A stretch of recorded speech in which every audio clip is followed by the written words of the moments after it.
Hey guys, I wanted to talk about some handcuffs today. I'm sure this is what everyone's familiar with, what they've used, what they love. The old reliable of handcuffs, the Smith and Wesson 100's. There's nothing bad with these cuffs. There's nothing bad to say about these cuffs necessarily. However, just like with everything, and modern day technology has advanced things to perform a little better, just like these ASP keyless double lock Model 550 cuffs. One thing about these cuffs that I absolutely love is just how smooth they are. I mean, it takes very minimal effort to work these cuffs, and in comparison to the Smith and Wesson 100's, I mean, it's a night and day difference. And that could be because this is an older set of cuffs. It's been used. It's been around the block. These not so much. These are what we started getting standard issue in patrol about 6 months ago. Before that, it was the Smith and Wesson 100's. Some of the things I like, I guess the pros of these ASP cuffs over the Smith and Wessons is going to be they are smoother to operate. They're lighter, which depending on who you are, you might not notice it. I personally notice it a little bit. They have the keyless double lock, which is something that I had a concern of whenever we were first getting them. My concern was that I would inadvertently double lock them with my hand when I was trying to get someone in the cuffs who wasn't maybe cooperating to the fullest. However, I haven't had that issue happen yet. I mean, it takes deliberation to double lock these cuffs. So like I said, lighter, smoother, keyless double lock. I mean, other than that, there's not a whole lot to say. They do open wider than these Smith and Wesson 100's do. I'll try to show you that the best I can here.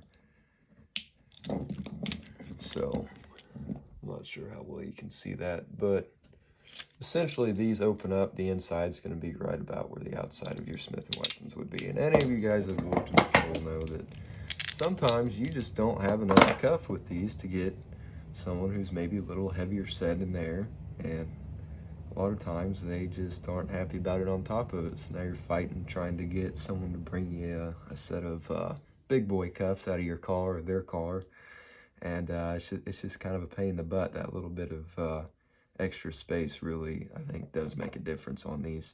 These are the aluminum models is what were issued. They also make a metal model. That is to say that this right here is actually going to be metal. The outside's still going to be polymer. Internals are metal on these. And the internals you can actually pop out and replace. You can buy replacements off of Galls, ASP, pretty much anywhere that's selling handcuffs. You can buy replacements for these. So when you wear out the internals, you don't have to go toss a $50 pair of cuffs. You can just order new internals, slap them in, takes 5 minutes. Something I will say I don't like about these ASP cuffs is trying to find cuff cases for them. Pretty much your options are going to be ASP, or you can get like the HGSI that are a little bit more adjustable and friendly towards that. But as far as what you're going to get on your duty belt, you're pretty much just going to have to get ASP cuff pouches. This right here is the XO pouch. It's what I prefer. Oh my goodness, if I get them in there. Slap them in, run your little notch up, you're good to go. That's not what's issued though, at least not to me. This is what was issued. And this is one large chunky boy, let me tell you. This is their double cuff pouch. There's nothing bad with it. I've never used it. I've never slapped it on my belt. I've always just ran this XO pouch because I'm friends with the people that order these things, and they're nice enough to hook me up with a little bit of a nicer cuff case. Usually run that, and then my second set I'll just run with a spare belt keeper or something. But yeah, just for reference here is a standard size Safariland single cuff pouch. Obviously this is double, so it's gonna be a little bit bigger anyway, but just for reference, it's a large boy. It's a large boy for sure.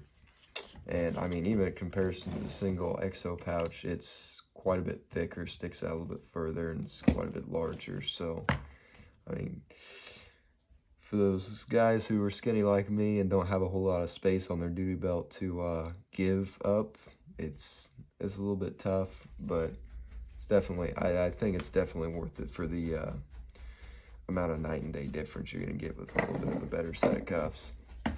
So, other than that, I don't have a whole lot off the top of my head to really say about them. I definitely prefer these over the standard issue Smith and Wessons.